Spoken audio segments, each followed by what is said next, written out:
This island was formed yesterday. Literally. There are plenty of big volcanic eruptions recorded in history, but few people get to witness them creating new land. Most of us are pretty familiar with the Ring of Fire, an area around the Pacific Ocean where many volcanoes are located. The closest major city is Nuku'alofa, the capital of the island nation of Tonga, which is located 640 kilometers away. The Hunga Tonga Hunga Apai volcano had been rumbling for months, but it wasn't until September that things really blew up. An explosion equivalent to 300 atomic bombs was recorded, and a plume of smoke rose 20 kilometers into the air. Scientists are still analyzing data from these various sources to learn more about how the island formed and what happens next, because it's located in such a remote area. Not much is known about the island today. We do know that it is about 35 kilometers in length, and that marine scientists have found at least 3 different kinds of corals there.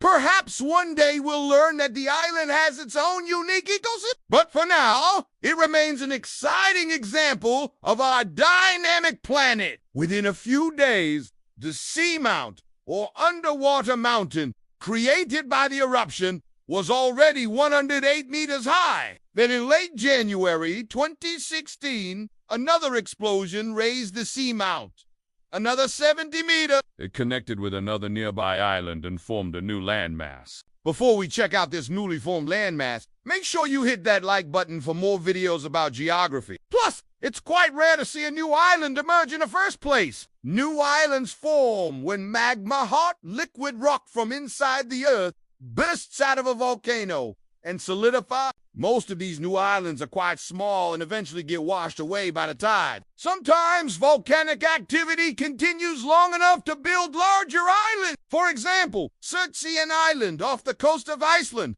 was formed by a series of eruptions between 1965 and 1967. It was covered in lava and ash and didn't have any soil. As a result, plant life didn't arrive on the island until 1973. Even then, only hardy species like lichens and algae could survive. And while you're at it, subscribe so you can catch our latest episodes every week. But did you know that just a few years ago, one of these volcanoes created an entirely new island? It's true. In 2015, a new island called Hunga Tonga Apai literally popped out of the sea, and scientists are still studying it today. When someone says they want to get away from it all, this is the kind of place they might end up in. In early September 2015, a series of underwater volcanic eruptions occurred in the South Pacific Ocean. Scientists were excited because it was the first time in recorded history that they were able to observe the formation of a new volcanic island. The Hunga Tonga volcanic eruptions were recorded by satellites, airplanes, and even drones. If you enjoyed this episode, be sure to check out our other recent episodes. Thanks for watching. See you next time.